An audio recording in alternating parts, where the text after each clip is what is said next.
بالله من الشيطان الرجيم. بسم الله الرحمن الرحيم. لقد جاءكم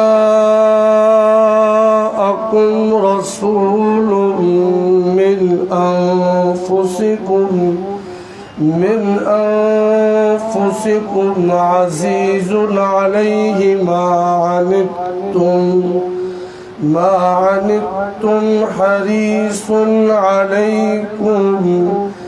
حريص عليكم بالمؤمنين رؤوف رحيم. صدق الله العظيم. اللهم صل على سيدنا ومولانا محمد وعلى آل سيدنا ومولانا محمد وبارك وسلم ثم صل عليه. واجب الاحترام عزیز بزرگوں، دوستوں، ساتھیوں، گزشتہ کئی جمعوں سے یہ بات آپ کے سامنے چل رہی تھی کہ نبی علیہ السلام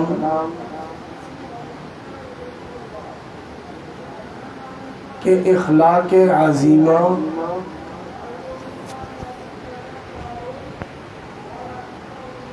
اللہ نے اس قدر اہمیت کے حامل بنائے،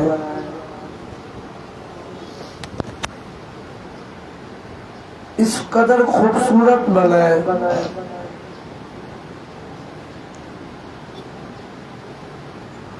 اور صرف یہ نہیں کہ کسی سے مسکرا کر مل جانا، کسی سے ہنس کر مل لینا، اسی کا نام اخلاق رکھ دیا نا.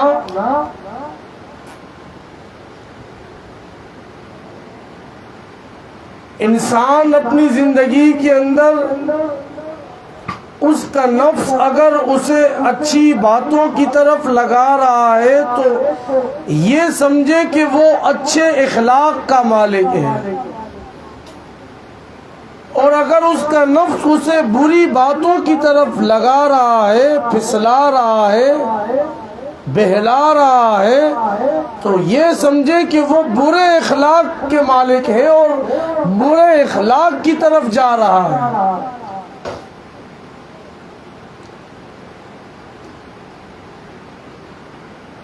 پھر یہ بھی آپ کو بتایا کہ جن لوگوں نے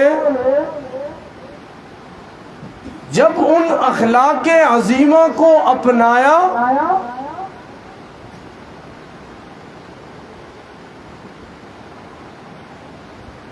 تو پھر اگر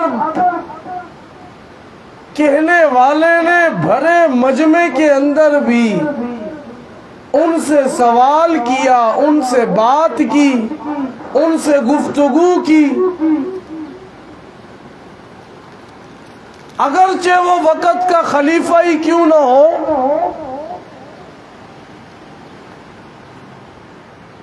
انہوں نے اسے اس انداز میں جواب دیا جس انداز میں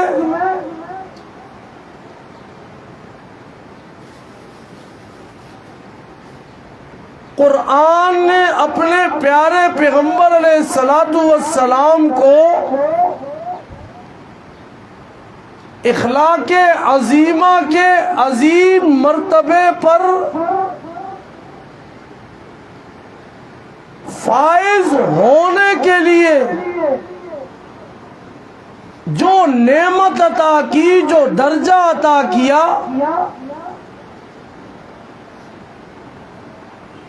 ان لوگوں نے بڑی بڑی سلطنتیں ملنے کے باوجود بھی ان چیزوں کو چھوڑا نہیں.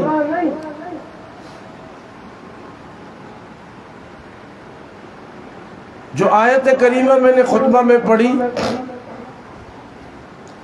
اللہ پاک فرماتے ہیں لَقَدْ جَاءَكُمْ رَسُولٌ مِّنْ أَنفُسِكُمْ، تحقیق تمہارے پاس آ چکے ہیں رسول من انفسکم جو تمہارے نفسوں میں سے ہیں، تم ہی میں سے ہیں۔ اب یہ بات تو ایک الگ مضمون اور طویل مضمون کہ نبی علیہ الصلوۃ والسلام آئے، ایک سادہ سی بات ہے، سمپل سی بات ہے۔ بھئی اگر نبی علیہ الصلوۃ والسلام ہمارے اندر میں سے نہیں آتے تو یہ ساری چیزیں ہمیں کر کے کیسے دکھلاتے؟ یار لوگوں نے اس کو اختلافی بات بنا دی۔ قرآن جگہ جگہ کہہ رہے ہیں ہم نے اپنے پیغمبر کو بھیجا تو تمہارے اندر ہی میں سے ہے، جو تمہاری طرح کھاتے ہیں، تمہاری طرح پیتے ہیں، ان کی شادیاں بھی ہوئی، ہاں جی انہوں نے ان کی اولاد بھی ہوئی، وہ بازار میں بھی جا رہے ہیں، وہ تجارت بھی کر رہے ہیں، وہ عبادت بھی کر رہے ہیں، وہ معاملے کے فیصلے بھی کر رہے ہیں۔ کہیں پہ قرآن کہہ رہے ہیں منہم، کہیں پہ قرآن کہہ رہے ہیں من انفسہم، کہیں پہ قرآن کہہ رہے ہیں لقد جاءکم رسول من انفسکم، یہ بار بار بار بار۔ کہیں پہ قرآن کہہ رہے ہیں هل كنت الا بشر الرسول، ہاں جی، اور کہیں پہ التحیات میں اگر دیکھیں اشہد ان لا الہ الا اللہ و اشہد ان محمدن عبدہ، او بھائی میں محمد ہوں صلی اللہ علیہ وسلم صلاۃ و تسلیما کثیرا کثیرا، لیکن میں عبد ہوں، میں اس کا بندہ ہوں، میں اس کا رسول ہوں۔ اللہ نے مجھے مرتبہ تو عطا کیا لیکن اللہ نے مجھے عبد بنایا ہے۔ اگر میں عبد نہیں ہوتا تو میں تمہیں کر کے کیسے دکھلاتا؟ اگر میں عبد نہیں ہوتا تمہیں پتہ کیسے چلتا؟ اگر میں عبد نہیں ہوتا، اگر میں بشر نہیں ہوتا تمہیں پتہ کیسے چلتا شادی کے اندر کیا کرنا ہے، کھانا کیسے ہے، پینا کیسے ہے، بولنا کیسے ہے، گفتگو کیسے؟ بھئی فرشتے حضرت جبرائیل علیہ السلام آتے تو وہ بھی تھے، لیکن آج تک آپ کو کبھی کہیں جگہ کسی نے کوئی بتلایا ہو، آپ نے دیکھا ہو یا کسی نے دکھایا ہو کہ بھئی حضرت جبرائیل علیہ السلام اس طرح کھاتے تھے، حضرت جبرائیل علیہ السلام اس طرح پی کے گئے، حضرت جبرائیل علیہ السلام نے اس طرح شادی کی، حضرت جبرائیل علیہ السلام نے اس طرح فیصلہ کیا؟ نہیں ہے، کیونکہ وہ فرشتے ہیں۔ تو اس لیے قرآن نے جہاں اپنے پیغمبر کی اچھی صفات ذکر کی، اللہ نے فرمایا میں نے انہیں تم ہی میں سے بنایا۔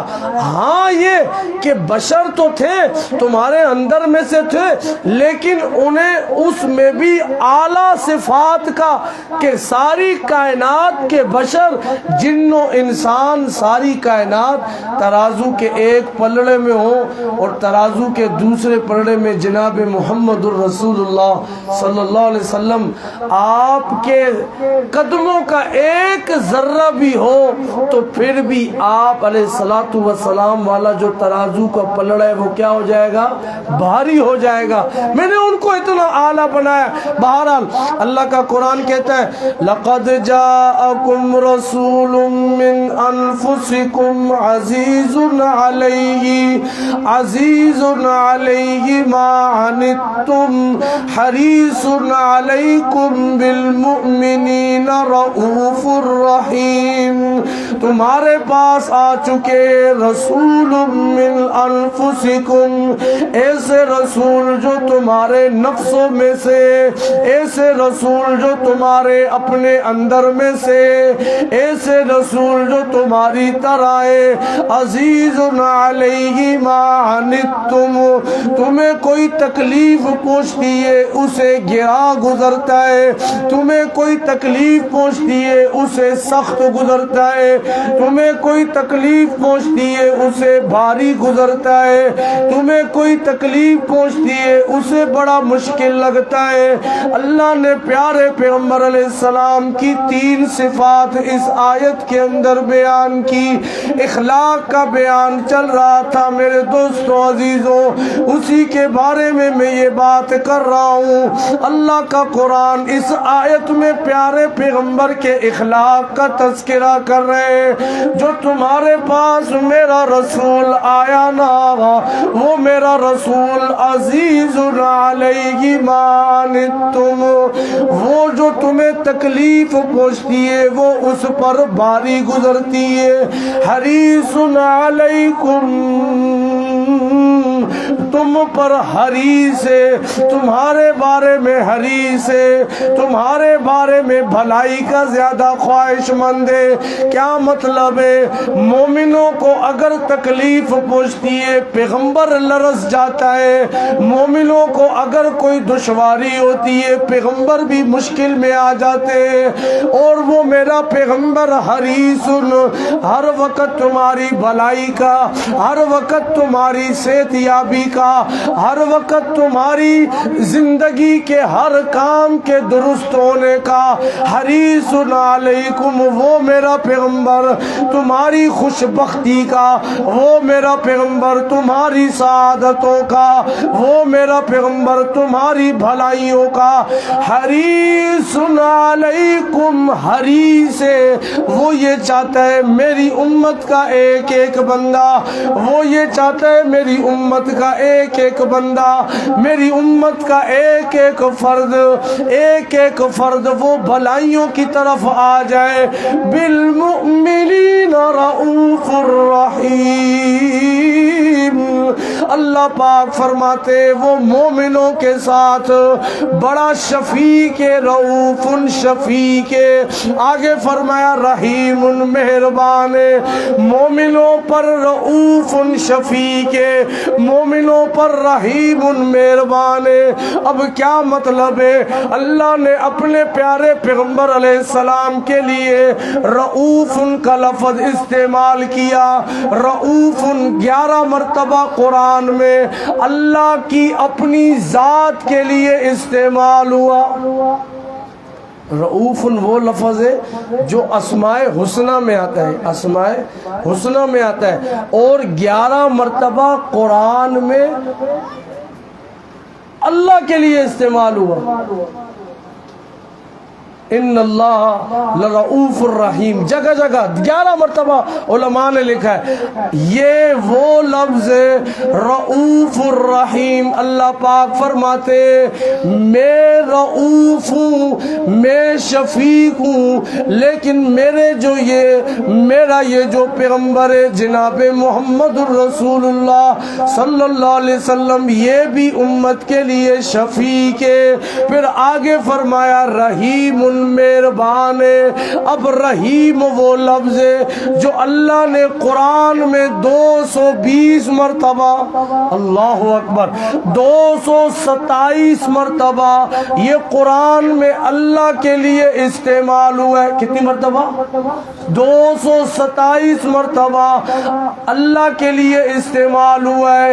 113 بار بسم اللہ میں، بسم اللہ الرحمن الرحیم، ہر سورت کے شروع میں پڑھتے ہیں نا، 113 بار بسم اللہ الرحمن الرحیم، 113 بار بسم اللہ میں یہ اللہ کے لیے استعمال ہوا، اور 114 آیتیں الگ سے جس میں اللہ نے اپنے لیے رحیم کا لفظ استعمال کیا۔ عرض کرنے کا مطلب یہ 2 لفظ، کون سے 2 لفظ؟ رؤوف رحیم۔ اللہ فرماتے میرا یہ پیغمبر اپنے بندوں کے لیے رؤوف بھی ہے، رحیم بھی ہے۔ اب 3 صفتیں آ گئی اس آیت کے اندر جو اللہ کا پیغمبر اپنے بندوں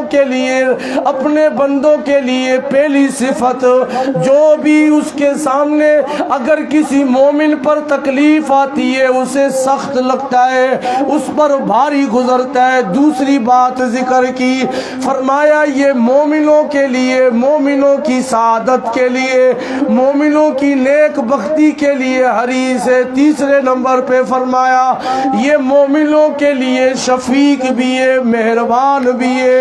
اللہ اکبر، اللہ اکبر۔ عدی بن حاتم رضی اللہ تعالیٰ عنہ، عدی بن حاتم رضی اللہ تعالیٰ عنہ، ان کے بارے میں آتا ہے واقعہ، سنیے گا، توجہ کیجئے گا، وقت بالکل آخری منٹ چل رہے، واقعہ سنا کے اپنی بات ختم کروں گا۔ سیرت ہشام میں لکھا ہے، سیرت ابن ہشام میں لکھا ہے، عدی ابن حاتم یہ جو تھے نا، یہ حاتم تائی کے بیٹے تھے۔ اب ان کے بارے میں آتا ہے، ان کے بارے میں آتا ہے، یہ شروع میں یہ عیسائی مذہب کے پیروکار تھے، عیسائی مذہب کے پیروکار تھے، قبیلے کے سردار تھے، قبیلے کے جو ان کا قبیلہ تھا اپنے قبیلے کے سردار تھے۔